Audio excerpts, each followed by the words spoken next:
بسم اللہ الرحمن الرحیم الحمدللہ رب العالمین والصلاة والسلام علی سید الانبیاء والمرسلین وعلی آلہ وصحبہ اجمعین اما بعد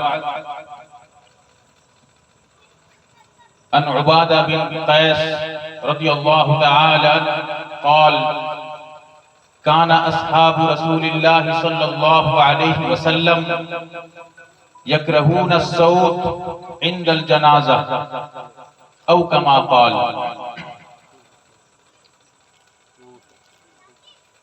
اصل بیان مہمانان مکرم کا ہوگا اور چند منٹوں کے لیے، چند وقتوں کے لیے آپ کے سامنے میری حاضری ہوئی ہے۔ میں نے حضرت قیس رضی اللہ تعالی عنہ جو صحابی رسول ہیں ان کا ایک قول آپ کے سامنے رکھا ہے، کیونکہ یہ پروگرام ہر اعتبار کا ہے، اصلاح کے لیے بھی ہے، اسی طرح ایصال ثواب بھی اس میں مقصد ہے اور نکاح سے بھی اس کا تعلق ہے۔ تو اسی لیے یہ جو میں نے ابھی حضرت صحابی رسول حضرت قیس رضی اللہ تعالی عنہ کا یہ قول، ان کا یہ جملہ میں نے پیش کیا ہے، یہ صحابی رسول ہیں اور فرما رہے ہیں دوسرے صحابہ کے بارے میں۔ وہ بھی صحابی رسول ہیں لیکن بتا رہے ہیں کہ ان کے ساتھی جو اور اصحاب تھے ان کا عمل کیا ہوتا تھا۔ فرماتے ہیں کہ جب جنازہ اٹھتا تھا، جنازہ لے جایا جاتا تھا، تو صحابی رسول ایک صحابی کی بات نہیں کر رہے ہیں کہ فلاں صحابی یہ کرتے تھے، فلاں صحابی یہ کرتے تھے۔ فرماتے ہیں کہ تمام صحابہ کیا کرتے تھے وہ بتا رہے ہیں۔ فرماتے ہیں کہ صحابہ خاموش رہا کرتے تھے، یحب الصمت، چپ رہنے کو، خاموش رہنے کو پسند کرتے تھے۔ لیکن آج اگر آپ عمل دیکھیں گے، ہمارا اور آپ کا عمل دیکھیں گے تو بالکل الٹا ملے گا، بالکل الٹا۔ کہیں جنازہ ہو تو آپ جا کے شریک ہوئیے، پھر آزمائیے کہ صحابہ کا عمل کیا تھا، صحابہ کہاں سے سیکھتے تھے؟ اللہ کے نبی صلی اللہ علیہ وسلم کے شاگرد تھے، اللہ کے نبی کو اللہ سکھایا تھا۔ تو صحابہ جو اللہ کے نبی کو دیکھنے والے تھے وہ کیا کرتے تھے اور ہم کیا کرتے ہیں؟ صحابہ کیا کرتے تھے؟ چپ رہتے تھے۔ جب جنازہ اٹھایا جاتا تھا، جنازہ لے کے جایا جاتا تھا، دفنانے کے لیے صحابہ خاموش رہتے تھے۔ صرف اتنا بھی نہیں آیا کہ خاموش رہتے تھے، کچھ پڑھنے کو مکروہ یعنی ناپسند کرتے تھے۔ دو طریقے کی بات ہے حدیث میں، ایک تو حدیث اس طریقے کی ہے کہ صحابہ چپ رہنے کو پسند کرتے تھے، دوسری حدیث یہ ہے کہ صحابہ اس وقت کچھ پڑھنے کو ناپسند کرتے تھے۔ کوئی اگر پڑھتا تھا تو کہتے تھے کہ نہیں، اچھا نہیں ہے، مت پڑھو۔ اسی لیے آپ اگر فقہ کی کتابیں دیکھیں گے، ہر کتاب میں اردو سے لے کر عربی کی کتاب تک آپ کو یہ ملے گا کہ اس وقت ذکر کرنا، کچھ پڑھنا، قرآن کی تلاوت کرنا، کلمے کا پڑھنا مکروہ تحریمی ہے۔ صرف مکروہ نہیں ہے، مکروہ تحریمی ہے، تحریم بنا ہے حرام سے، اور یہ حرام کے قریب قریب ہوتا ہے، حرام تو نہیں ہے لیکن حرام کے قریب قریب ہے۔ دیکھیے ہمارا عمل، جب جنازہ اٹھاتے ہیں پڑھو پڑھو کلمہ پڑھو، ایک دوسرے کو، ایک تو پڑھے گا، پڑھنے والا پڑھتا ہے، جاہل ہے کیا معلوم اس کو، اور دوسروں کو کہے گا کلمہ پڑھو، ارے لا الہ الا اللہ پڑھو، کیا معلوم تھا کہ حدیث میں کیا ہے، صحابہ کا عمل کیا ہے۔ اسی لیے اس کی اصلاح نہایت ضروری ہے کہ ہم جب جنازہ اٹھائیں، جہاں جمعہ میں جب بھی کہیں موقع ملتا ہے اس بات کو بیان کرنا ضروری سمجھتا ہوں، کیونکہ یہ نظام ہر گاؤں میں جہاں تک جنازے میں جس گلی میں جس جگہ شرکت ہوئی ہے یہ فتنہ میں نے دیکھا ہے، اور آپ بھی آزمائیں گے، غور کریے، دیکھیے یہ حرام کے قریب قریب عمل ہوتا ہے یا نہیں ہوتا ہے؟ یہ کیوں ہوتا ہے؟ کس لیے ہوتا ہے؟ نہ جاننے کی وجہ سے، نہ جانکاری، علم نہ ہونے کی وجہ سے۔ آدمی سوچتا ہے کہ کلمہ پڑھوں گا بہت اچھا ہے، ثواب کا کام ہے۔ ہر جگہ کلمہ پڑھنے کے لیے نہیں ہے۔ بیت الخلاء میں کلمہ پڑھیں گے نہیں پڑھ سکتے، اسی لیے ہر جگہ کلمہ کے لیے نہیں ہے۔ ہر چیز میں ایک محدود ہے، شریعت ایک مقرر کی ہے، اسی چیز کو لے کے چلنا پڑے گا۔ ایک رکعت میں آپ کتنا سجدہ کرتے ہیں؟ 2 سجدہ کرتے ہیں۔ سجدہ پوری نماز میں سب سے زیادہ پسند کوئی عمل ہے اللہ کو سجدہ ہے، اور نماز میں اللہ سے سب سے زیادہ قریب آدمی سجدے میں ہوتا ہے۔ کتنا اہم عبادت ہے سجدہ؟ ایک رکعت میں 2 سجدہ ہے، 3 کر لیں گے؟ امام صاحب سے بولیے 3 سجدہ کریں گے؟ کیا سجدہ خراب تھا کیا؟ ارے سوال ہے، سجدہ کیا اللہ کو پسند نہیں ہے؟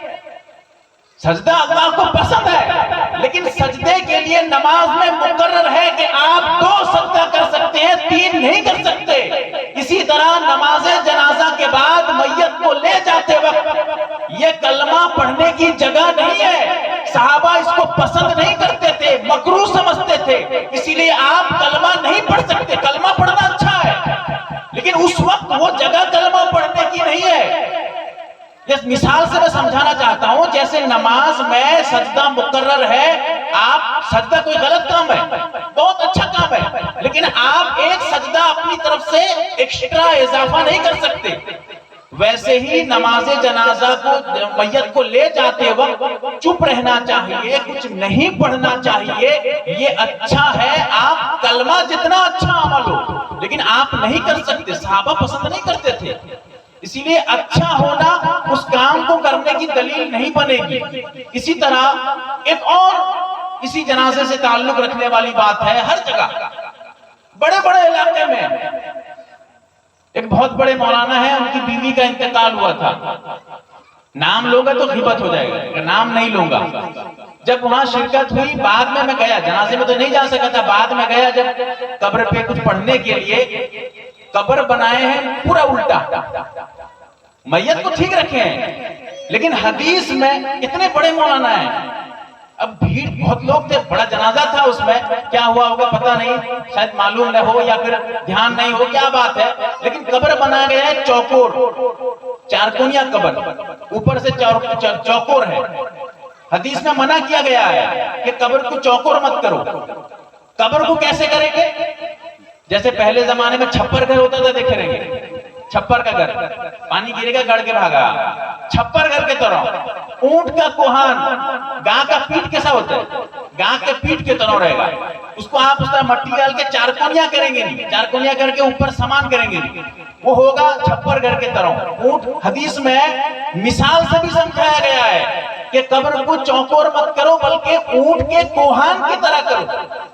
لیکن عمل دیکھیے، اکثر جگہ جب جاتا ہوں دیکھتا ہوں کہ کیسے قبر کرتے ہیں، اور تجربہ یہی ہے، 99% وہی 4 کونیاں کر دیں گے، ویسے ہی کر دیں گے، جبکہ قبر کو کیسا کرنا چاہیے تھا معلوم نہیں ہے۔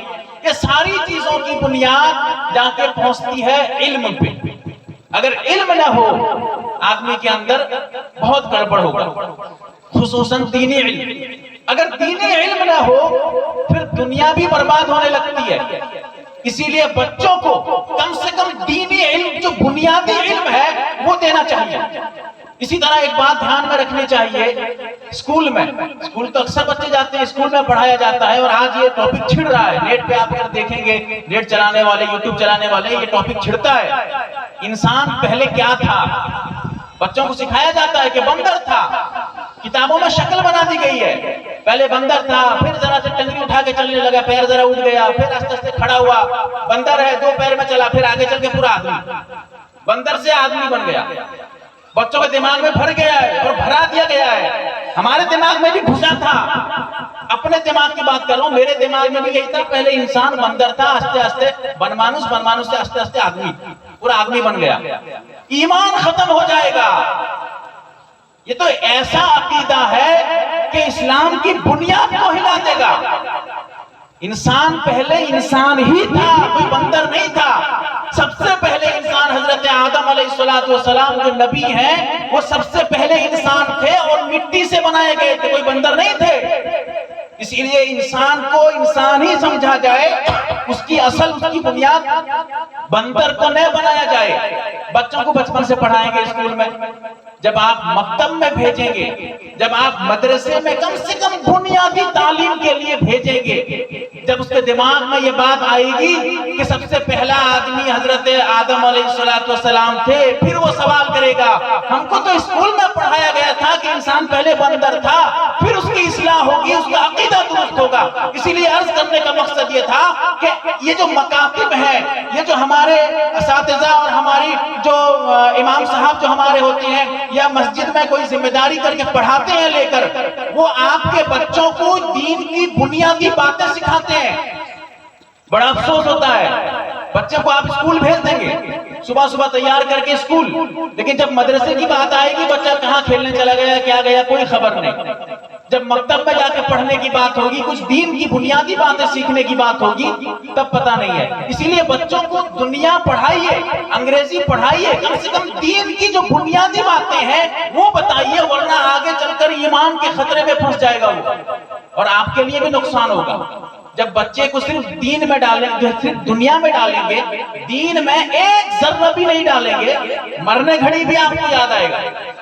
جب مرنے والا میت لیٹا ہوگا، مر رہا ہوگا، اس وقت آ کے پوچھیں گے ابا جان اے ٹی ایم کا پاسورڈ ذرا بتا کے جاؤ، کہاں پیسہ رکھو، خزانہ کہاں ہے وہ بتا کے جاؤ۔ لیکن اس وقت کرنا کیا چاہیے تھا، حدیث میں کیا بتایا گیا تھا؟ اللہ کے نبی صلی اللہ علیہ وسلم مشکات شریف میں روایت موجود ہے، فرماتے ہیں لقنوا موتاکم، مرنے والے کے قریب جا کر کلمے کی تلقین کرو۔